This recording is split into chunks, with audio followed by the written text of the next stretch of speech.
que le convierta en presidente del Gobierno, han reforzado a Pablo Iglesias y sus socios, que se arrogan el derecho de marcar las líneas de acuerdo para conformar un frente de izquierdas que siente al PSOE en la Moncloa, hasta el punto de vender la piel del oso antes de cazarlo, exigiendo nada menos que las carteras clave del Ejecutivo.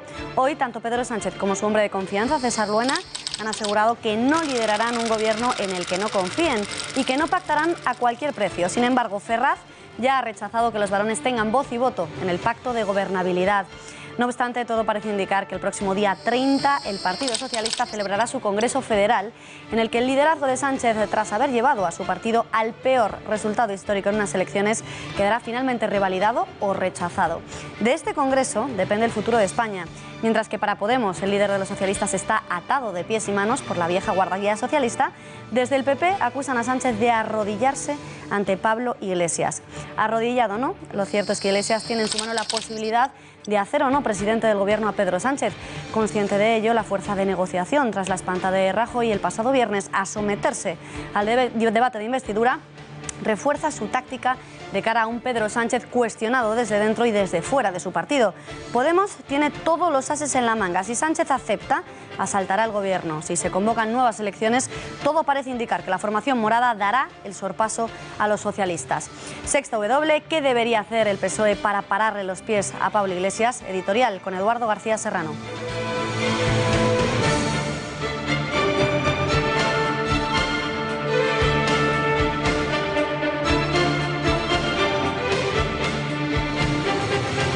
Pues Beatriz, lo primero que debería hacer el PSOE para pararle los pies a Pablo Iglesias es convocar una ouija invocando a Julián Besteiro, el único socialista cabal, porque antes que socialista era español, que dio la voz de alarma sobre las nefastas consecuencias de la bolchevización del PSOE. Pero no lo hará, porque Pedro Sánchez prefiere mirarse en el espejo de Largo Caballero, que fue el ama de cría del Frente Popular que 80 años después del desastre busca reeditar. Por eso Pedro Sánchez no le para los pies a Pablo Iglesias. Refunfuña, eso sí, de cara a la galería de inoperantes vacas sagradas y varones territoriales del PSOE ante las desmesuradas exigencias de Podemos, pero nada más. Nada más en sentido estricto, pues si Pedro Sánchez no gobierna como rehén de lujo de Pablo Iglesias, le espera exactamente eso, la nada, de la que, por cierto, nunca debió salir.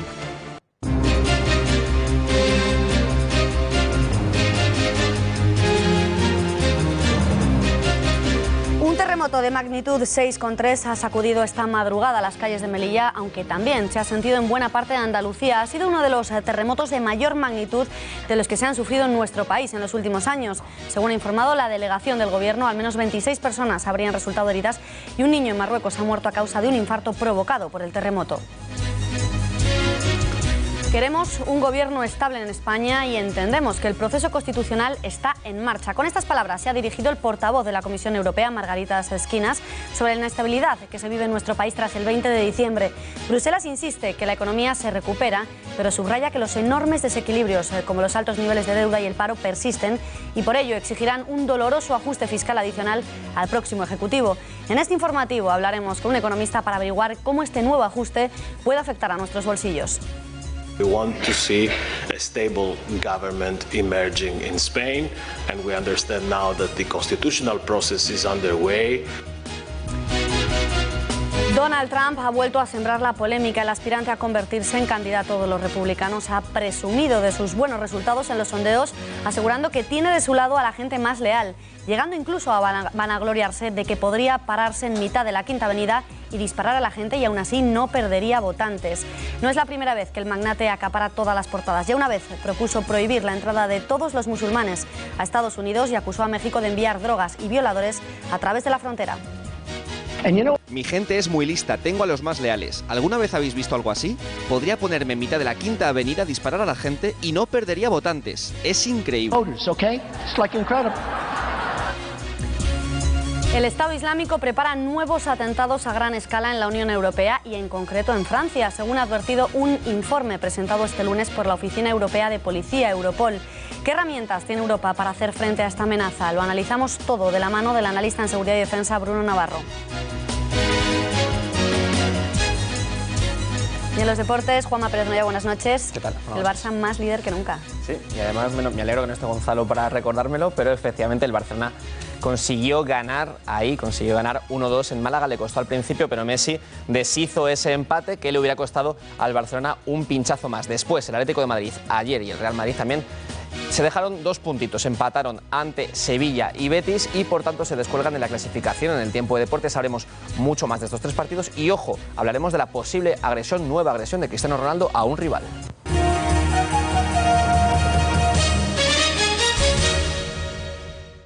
El rey Felipe VI ha recibido en la tarde de este lunes al presidente del Congreso, Patxi López, quien le ha facilitado la lista de representantes de las formaciones con presencia en la Cámara Baja, que se reunirán con el monarca en esta segunda ronda de consultas del jefe del Estado. Comenzará a partir del miércoles. Como ya pasó en la primera ronda, en la ronda que se celebró la semana pasada, los portavoces de Bildu y Esquerra Republicana de Cataluña no se reunirán con el rey en Zarzuela. Así que Felipe VI pasará consultas con 14 portavoces parlamentarios. Hoy la presidenta de la Junta de Andalucía, Susana Díaz, ha pedido respeto y prudencia a las formaciones hasta que termine esta nueva ronda de contactos. Que debemos de tener todos prudencia y respeto hasta que finalice la ronda el jefe del Estado. ¿Pero lo ve como una propuesta viable de gobierno o como...? Creo que le he contestado con lo que le he dicho. No lideraré un gobierno basado en la desconfianza. Palabras del líder de los socialistas, Pedro Sánchez, en respuesta a las exigencias que le hacen llegar desde Podemos. Una aproximación que no ha gustado a Pedro Sánchez y tampoco a su número 2, a Meritxell Batet, quien ha declarado que la propuesta de Pablo Iglesias para formar gobierno no se hizo de la mejor manera, al tiempo que ha rechazado que Pedro Sánchez vaya a pactar con la formación morada y que de momento, dice, solo se sentará a dialogar con todos los partidos. Además, Batet considera que lo último que necesita España es reproducir frentes. En la misma línea, César Ruena ha afeado a Iglesias, que juega el reparto de sillones, para lo que dice ya habrá tiempo, e insiste en que el PSOE no gobernará a cualquier precio. La voluntad de llegar a un acuerdo de gobierno se tiene que manifestar de una manera distinta a como lo hizo y en los términos en los que hizo. Creo que no utilizó la mejor manera de aproximarse a un partido si había una voluntad real de poder construir. Lo que más me ha sorprendido de los últimos días, de los acontecimientos y de los comportamientos de los líderes de los distintos partidos, ha sido el del presidente del gobierno en funciones. Me parece que renunciar cuando ha habido un mandato del rey a gobernar no es el respeto a las instituciones que nos merecemos los españoles. Pedro Sánchez no ha dicho que vaya a pactar con Podemos. De hecho, de sentarse a negociar y hablar. De sentarse a negociar, de hablar con todas las fuerzas políticas y siempre ha dicho que lo último que necesita este país es reproducir frentes. La dirección del Partido Socialista reafirma, como así lo hemos dicho y lo ha dicho el secretario general desde el día 20 de diciembre, que el PSOE nunca va a gobernar a cualquier precio. Que nosotros en su momento exploraremos las posibilidades para que haya un gobierno estable y que incorpore e impulse cambios progresistas y reformistas en España. Unas declaraciones que se producían antes del no de Ferraz a los varones, tras la petición de estos de poder controlar los pactos. Consideran que la hoja de ruta está marcada desde el pasado 28 de diciembre y por lo tanto que no es necesario que, si se alcanza un acuerdo, pase por el filtro del máximo órgano de poder del PSOE, el Comité Federal, algo que sí estaba en la mente de los varones. No obstante, desde Podemos, Irene Montero advierte de que Sánchez está atado de pies y manos por la vieja guardia socialista. Tanto la vieja guardia del Partido Socialista como algunos de sus varones tienen a Pedro Sánchez un poco atado de pies y manos, si se me permite la expresión. Creo que le están dejando poco margen para que él, digamos, trabaje en la posibilidad de ese gobierno del cambio.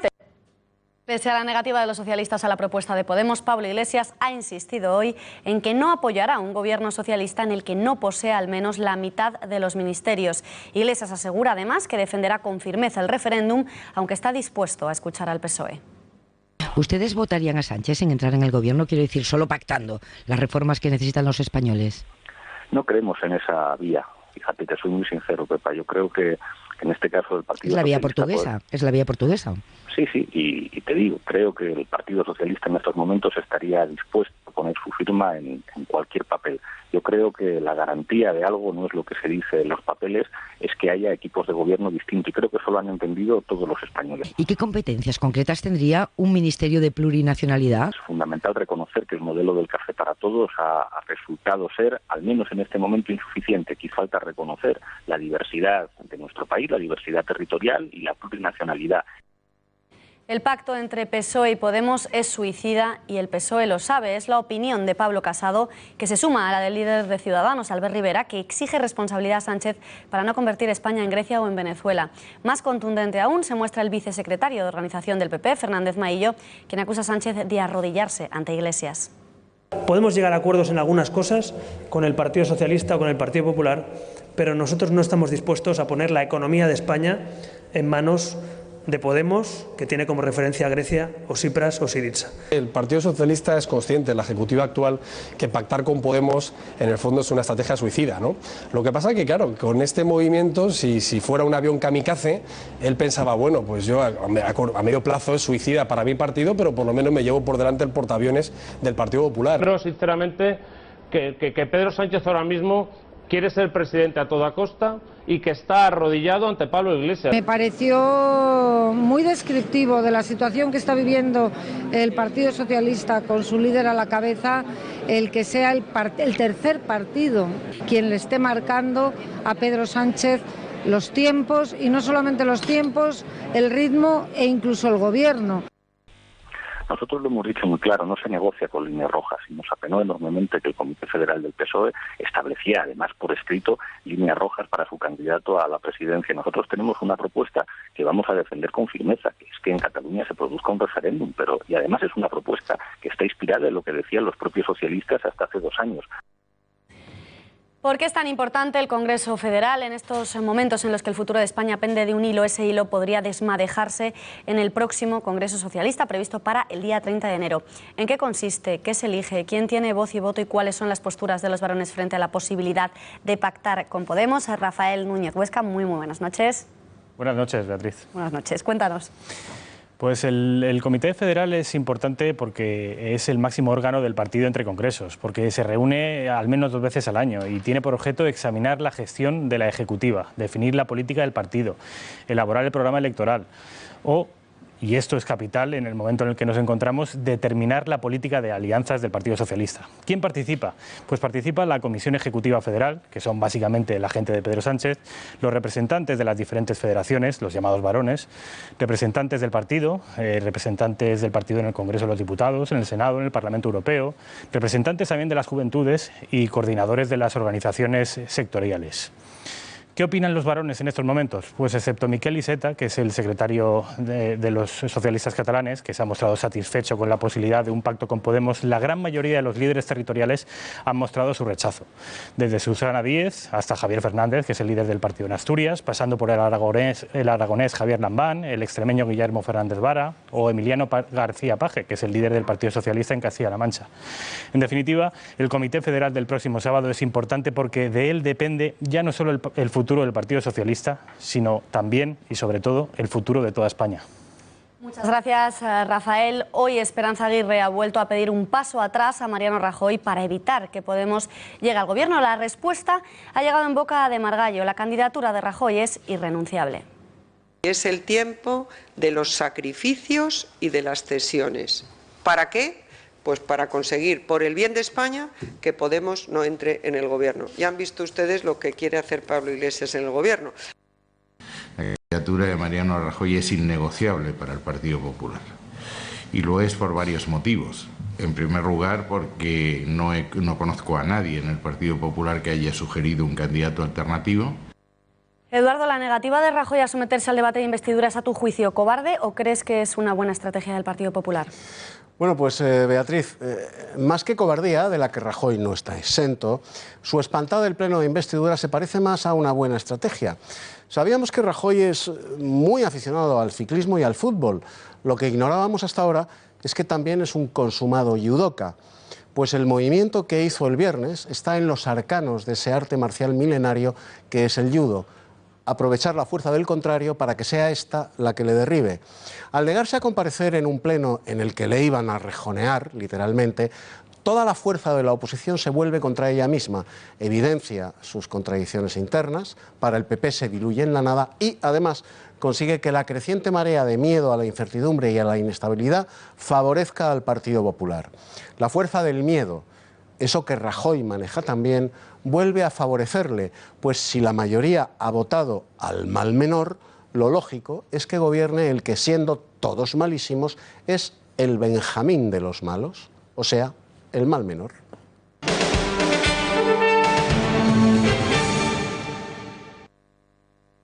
Hay más noticias de Podemos porque su socia en Cataluña, la alcaldesa de Barcelona, Ada Colau, ha anunciado la creación de un nuevo partido en esa región que girará en torno a la defensa de los derechos sociales contra la corrupción y por el derecho a decidir.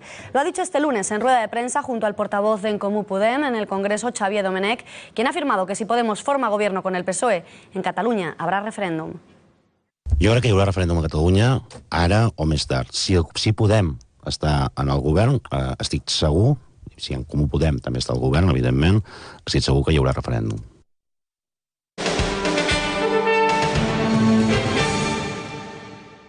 Y en página económica miramos hacia Bruselas, que advierte de que el riesgo político en España puede generar desconfianza, por lo que la Comisión Europea ha anunciado que exigirá un ajuste fiscal adicional al próximo gobierno.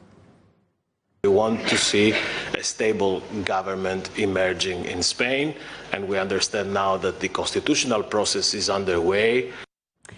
Una preocupación que se suma a la de los bancos en nuestro país. Hoy el presidente del BBVA, Francisco González, ha avisado de que España empieza a paralizarse la inversión por la incertidumbre generada por el riesgo político. Ahí lo están viendo, empieza a paralizarse la inversión por la incertidumbre de la política. El gran error del gobierno de Rajoy es no haber explicado bien la corrupción, o ahora preocupa la incertidumbre política y esto tiene efectos negativos. No a corto plazo, pero es evidente que empieza a haber una paralización progresiva de toma de decisiones en materia de inversiones. Y por último, hasta que no se sepa qué gobierno vamos a tener, vamos a estar en impasse en las inversiones.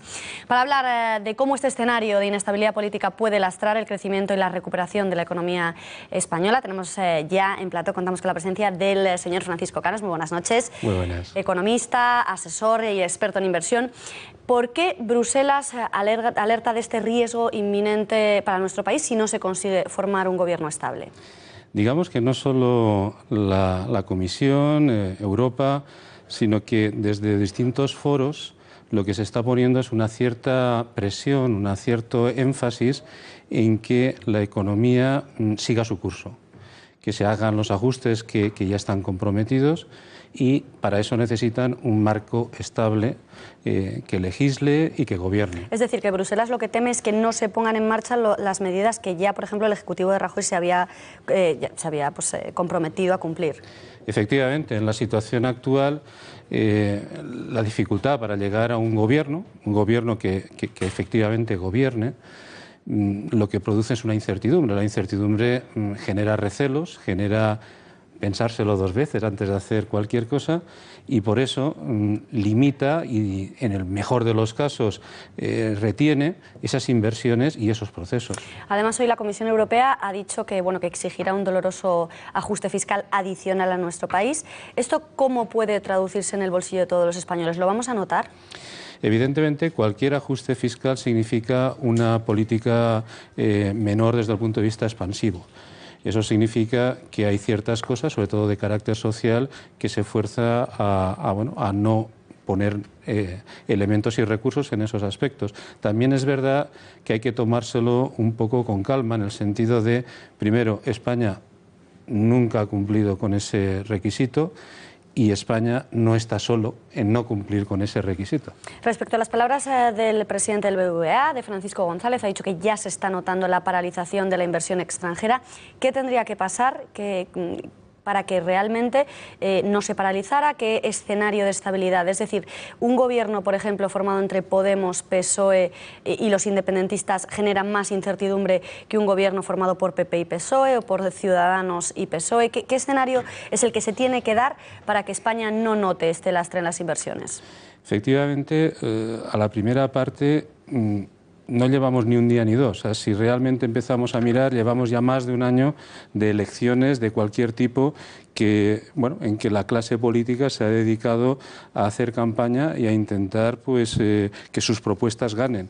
Eso significa que no se han tomado decisiones, digamos, de carácter de sustancia, podemos decirlo así. Segundo, ¿qué pasa? Cuanto más complicado sea el tener, digamos, un consenso, porque haya distintas agendas, porque la manera en que se vean las cosas sea diferente, más redunda en esa incertidumbre y que vaya pasando el tiempo. Es decir, para que nos entiendan todos los que nos están viendo, un gobierno lo más similar entre sí es lo que más confianza puede generar. Es decir, por ejemplo, los partidos constitucionalistas, si pactaran, es lo que más confianza daría. Sin embargo, si pactan partidos muy distintos, uno de centro con uno independentista, con uno de ultraizquierda, por ejemplo, esto genera desconfianza, con lo cual es peor para nuestra economía. Es peor bajo el punto de vista siguiente. No hay dos partidos que defiendan exactamente lo mismo, pero sí que debe haber un entorno de temas comunes en los que estén de acuerdo antes de empezar esa negociación o antes de llegar a unos acuerdos de gobernabilidad, porque si no, realmente tiene un recorrido muy corto. Y respecto a esa paralización de la inversión, ¿qué sectores podrían verse más afectados? La respuesta tiene, digamos, una pregunta anterior, y es qué grado de compromiso tienen esas inversiones y qué plazo pueden tener o necesitar para que realmente den sus frutos. Cuanto menor sea el grado de compromiso y mayor sea el plazo esperado para obtener temas, pues realmente más se van a retrasar. ¿Qué sectores son esos? Evidentemente todos aquellos en que se necesiten investigación y desarrollo, infraestructura, industrial, incluso hasta algo tan sensible como pueda ser el turismo. Es decir, que los inversores lo que van a querer es invertir menos, durante menos tiempo, a más corto plazo, y eso es lo que va finalmente a lastrar nuestra economía, ¿no? Los inversores en general lo que quieren es una estabilidad desde el punto de vista de saber cuáles son las reglas del juego y que no me las cambien de un día para otro. ¿Y cuáles son los riesgos? El riesgo es que hasta ahora han habido unas reglas del juego. Si los que puedan legislar, o una de dos, o no toman mayores medidas o las cambian completamente, están cambiando esas reglas del juego. Quien pueda esperar, esperará. Quien tenga alternativas y tenga que ejecutarlas, las ejecutará en otro sitio. ¿Puede producirse una fuga de capitales, de gente que tenga dinero aquí, que se asuste por la inestabilidad del escenario político y que decida sacar su dinero fuera? Dicen que de las cosas más miedosas, una de ellas es efectivamente el dinero. Y en aquellos temas en los que se pueda transformar esa inversión en cosa líquida, evidentemente puede pasar esto. Eso puede ser puntual, y en cuanto los temas, digamos, se tranquilicen, vuelva, o si la cosa no se tranquiliza, pues puede ir a más. Pues clarísimo, señor Canos, muchas gracias por habernos acompañado en este informativo y buenas noches. Gracias a usted.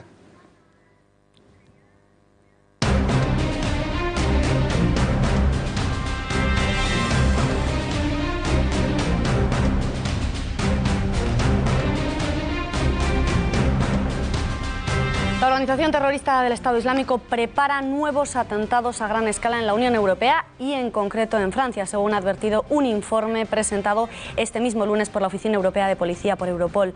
Las investigaciones, dice dicho informe, han llevado a la conclusión de que Daesh está preparando más ataques terroristas, incluyendo más ataques al estilo de los ocurridos en Bombay, que causaron, recordamos, 166 muertos en el año 2008 y que serían ejecutados en Estados miembros de la Unión Europea y en Francia en particular, según como decíamos en este informe. Para hablar de todo ello nos acompaña ya en plató Bruno Navarro. Bruno, muy buenas noches. Buenas noches. Analista de seguridad y defensa, experto en todos estos temas antiterroristas. Bruno, quería preguntarte, ¿en qué medida la información que les acabamos de contar, este informe de la Europol, está en lo cierto, exagera? ¿Qué nos puedes contar sobre este informe? Y luego, aparte, te quería preguntar, ¿en qué medida están los Estados miembros, los Estados de la Unión Europea, obligados a adoptar alguna medida a raíz de este informe? Bueno, el informe no hay razones para dudar que sea cierto. Es un informe, es la parte pública, naturalmente, de las investigaciones de Europol. Está la parte que no se difunde, naturalmente, la parte más delicada que se difunde por los canales apropiados a las fuerzas de cuerpos de seguridad de Estado de los países miembros. Pero en la parte pública es evidente lo que has dicho, que ha dicho el informe, lo habéis comentado, es así.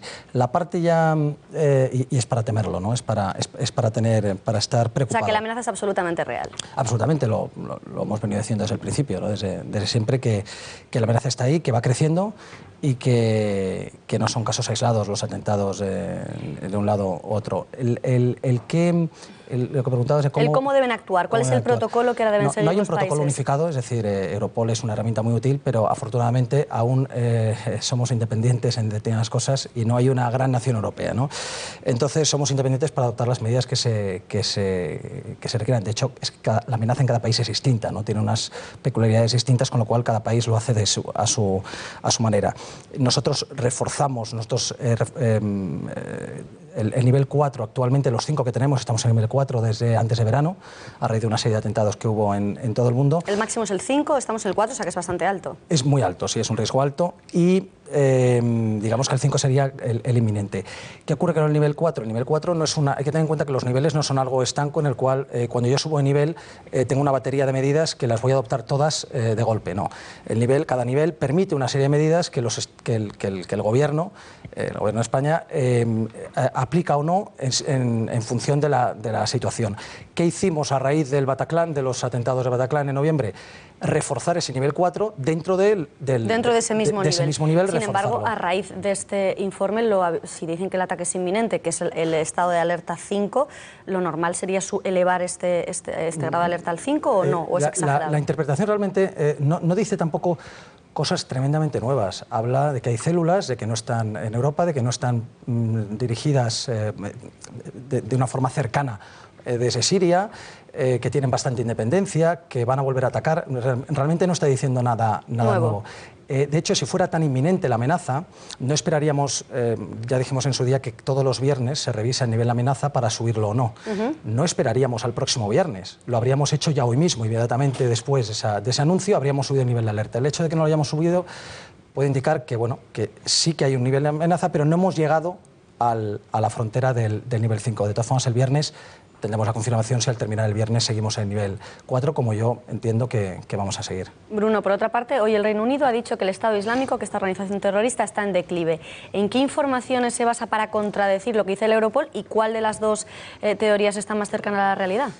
Pues yo creo que es evidente que es consumo interno, ¿vale? Es propaganda para consumo interno de David Cameron, es la pelea, es el niño que se enfada porque alguien le tira una piedra y entonces le dice, pues te vas a enterar o tal. Lo que viene a decir es, en el vídeo aparece David Cameron y el presidente de la Cámara de los Lores como amenazados personalmente, y él, pues bueno, dice que estáis perdiendo, ¿no? Es una pataleta de... Es decir, que no se basa en ninguna información veraz y que...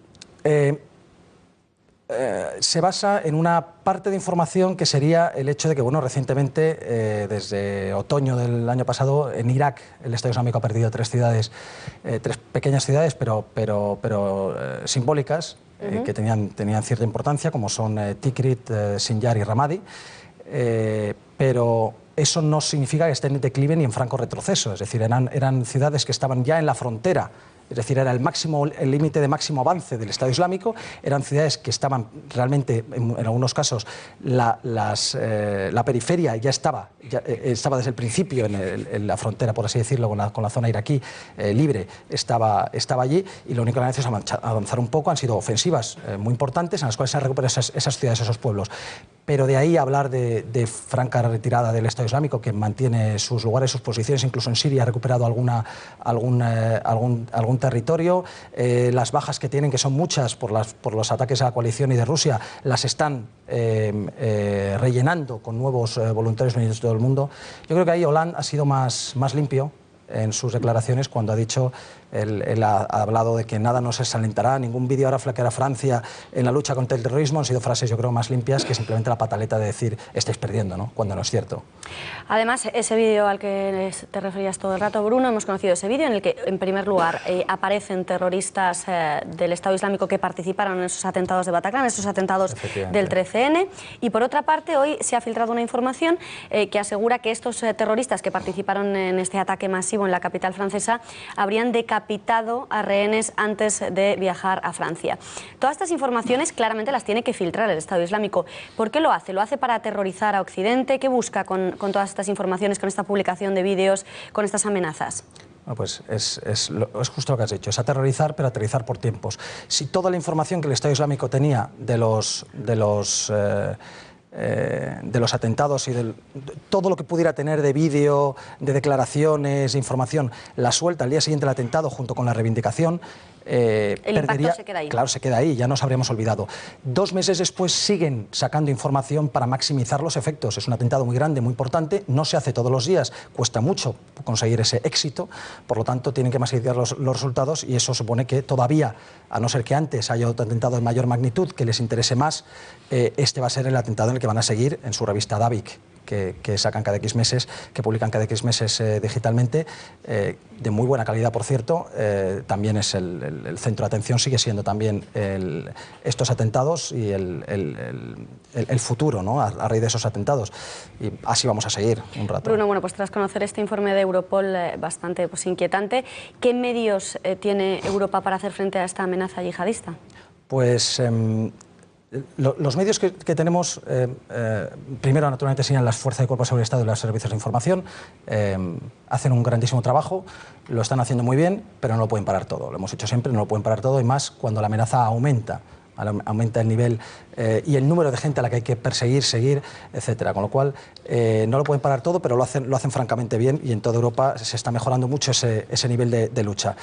Luego están las medidas concretas. Si entraras a formar parte del Consejo de Seguridad de Defensa en Europa, ¿qué medidas concretas sí o sí exigirías?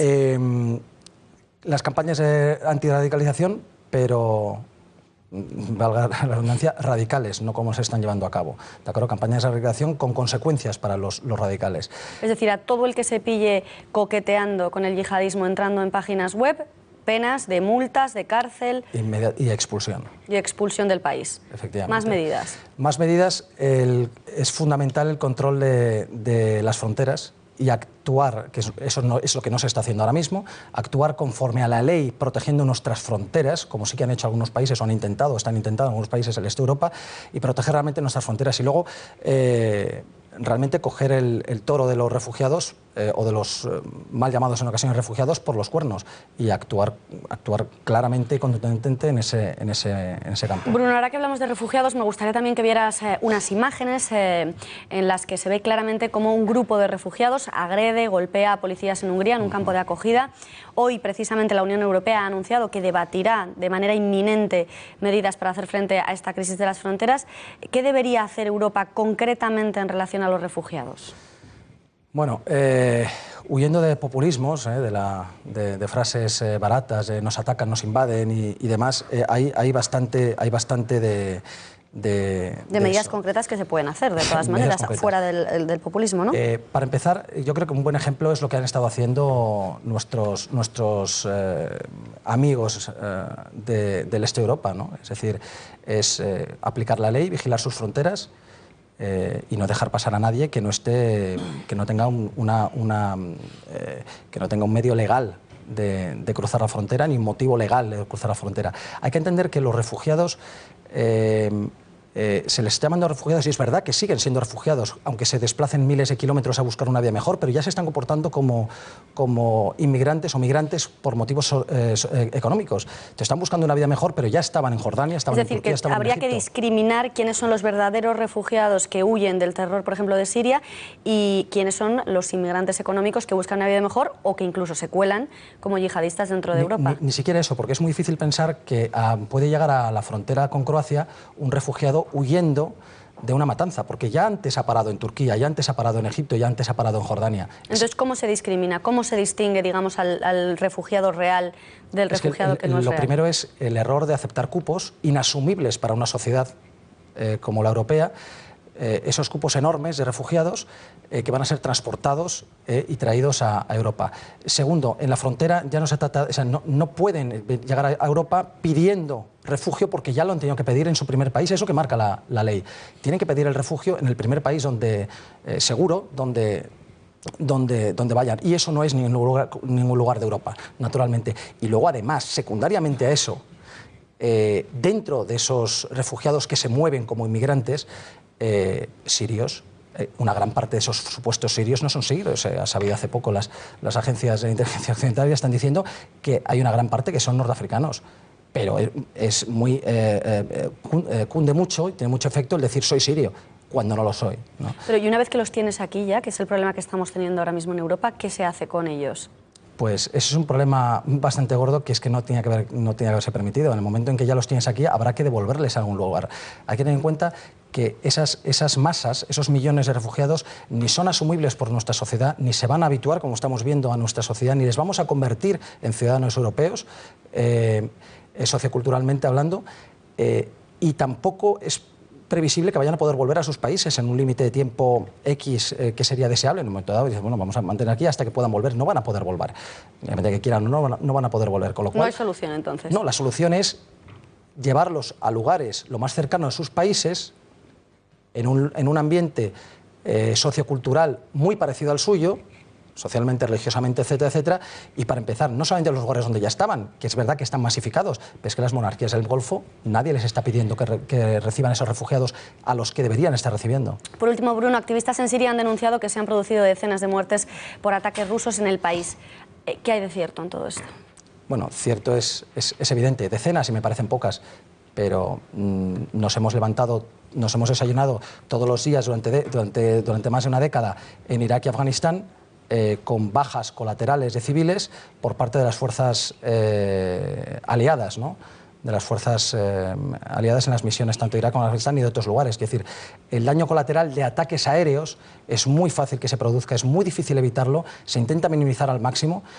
Es ridículo pensar que los rusos están bombardeando poblaciones enteras para destruirlas del mapa, máxime sabiendo que al día siguiente hay fotos, vídeos y propaganda en contra, y además que no esa es su función. Su función lo que intentan es destruir al Estado Islámico. Pero el Estado Islámico, como grupo insurgente, se mimetiza muy bien con la población civil y a veces se producen estas situaciones. De ahí afirmar como Al Jazeera que eran 1000 muertos los que tenían ya los rusos, que habían matado más civiles que insurgentes, poco ya... Complicado. Bruno, pues por desgracia seguiremos hablando del Estado Islámico y de todos estos conflictos y esta amenaza tan real que tenemos ahora mismo en Occidente. Gracias y buenas noches. Buenas noches.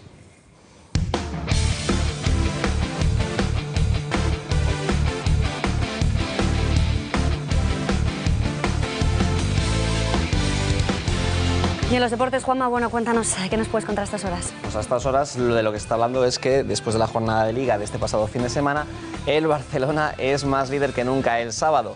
El Barça ganó en Málaga, le costó, pero lo consiguió y por eso estas buenas caras hoy en el entrenamiento en la Ciudad Condal. Ahí estamos viendo a Messi, a Neymar. Neymar no pudo jugar ese partido ante el Málaga, como decíamos, pero los culés salieron victoriosos. Vamos a ver exactamente cómo está la clasificación de la Liga. El sábado fue el Barcelona el que jugó, el Real Madrid y el Atlético de Madrid jugaron un día después. El domingo el Barcelona saca ahora mismo al Atlético de Madrid, está empatado a puntos, pero tiene un partido menos. Recordamos, precisamente le queda jugar un partido ante el Sporting de Gijón por el Mundial de Clubes. Se aplazó, por eso está aún empatado a puntos con el Atlético. Tendría, en el caso de que consiguiese esa victoria, 3 puntos más y 4 más que el Real Madrid. Por tanto, si ganase ese partido, estaría a 3 del Atlético de Madrid y a 7 de los madridistas. Ya lo tendrían muy complicado el Real Madrid para intentar conseguir la Liga. Vamos primero con el Atlético de Madrid, que jugó antes a las 4, ayer domingo, no consiguió el gol, fue mucho mejor que el Sevilla y a pesar de no lograr ese gol, Coque al final del partido dijo que el objetivo sigue siendo para el Atlético de Madrid ser terceros.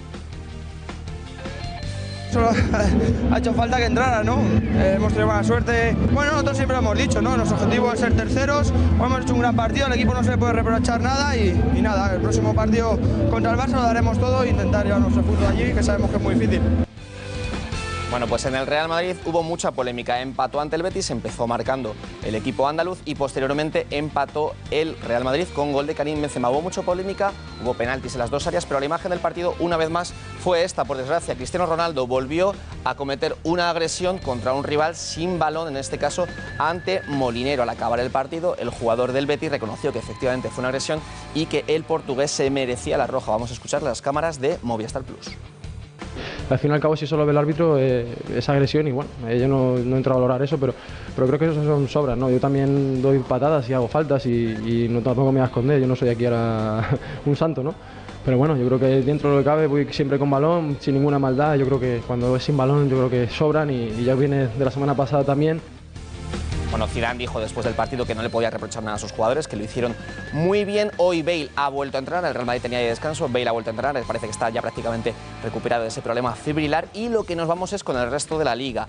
Atención, porque Del Bosque lo tiene complicado. Estamos viendo que Borja Bastón, el delantero del Eibar, cedido por el Atlético de Madrid, lleva 14 goles, Aduriz 13, Lucas Pérez, el delantero del Deportivo de La Coruña, 13 también, Aguirreche 12, Javi Guerra y Paco Alcácer 9, es decir, Diego Costa, el delantero de la selección española, lleva 8. Del Bosque tendría que explicar en la próxima convocatoria por qué convoca a un jugador que no es el máximo goleador. Así que va a haber lío, y ojo que lo vamos a ver en Punto Pelota. Precisamente Lucas Pérez, el delantero del Deportivo de La Coruña, ha sido uno de los que ha oficiado el sorteo de la Copa del Rey. Se disputará en apenas 2 fines de semana en Coruña, y él, junto con el entrenador Víctor Sánchez del Amo, del Deportivo de La Coruña, han oficiado este sorteo, del que han salido estos emparejamientos que vamos a ver justo ahora mismo en pantalla. Atención, porque al Real Madrid le ha tocado la parte un poquito más floja del sorteo. Se enfrentará primero ante el Fuenlabrada, va a haber derbi de la Comunidad de Madrid, el Valencia Basket jugará ante el Gran Canaria, lo estamos viendo, otro enfrentamiento local, el Obradoiro jugará ante el Bilbao, el Kutxa Baskonia, y por último el enfrentamiento que decíamos del Real Madrid ante el Fuenlabrada. Por tanto, los cruces Madrid y Fuenlabrada se enfrentará el que gane en esa eliminatoria, no a estos, sino a los que vamos a ver justo, el Río Natura Obradoiro y el Laboral Kutxa. Uno de esos dos se enfrentará o a Madrid o a Fuenlabrada, y posteriormente el que gane del cruce entre Barça y Bilbao se enfrentará ante el Valencia o el Gran Canaria. La final en apenas un par de fines de semana en Coruña. Bueno, me ha quedado clarísimo, Juanma, hasta Sí, yo lo he más o entendido todo esto que acabas de explicar. ¿De qué vais a hablar en Punto Pelota? Pues en Punto Pelota, aparte de esto que hemos hablado de la selección española, ese delantero, hay mucho lío con lo que ha pasado en torno a la Liga, esta agresión, supuesta agresión de Cristiano Ronaldo. Bueno, pues para hablar de todo ello estarán hoy Ulises Sánchez Flor, David Sánchez, Pedro Pablo San Martín, Kiko Matamoros, Javi Matallanas y Juan Gato. Bueno, cada día tenéis de verdad mejores mesas, yo no me lo voy a perder. Y ojo mañana, no lo podemos adelantar todavía, pero ojo mañana. Bueno, adelanta, ceba un poco, te dejo corriendo. Mañana viene uno de los presidentes más polémicos de Primera División a hablar a Punto Pelota. Bueno, pues no nos lo podemos perder, tampoco se pueden perder seguir siempre informados en gaceta.es, en puntopelota.es. Que pasen una buena noche de lunes, les dejamos con Punto Pelota, con el gato al agua, y mañana volvemos a las 8 de la tarde. Gracias y buenas noches.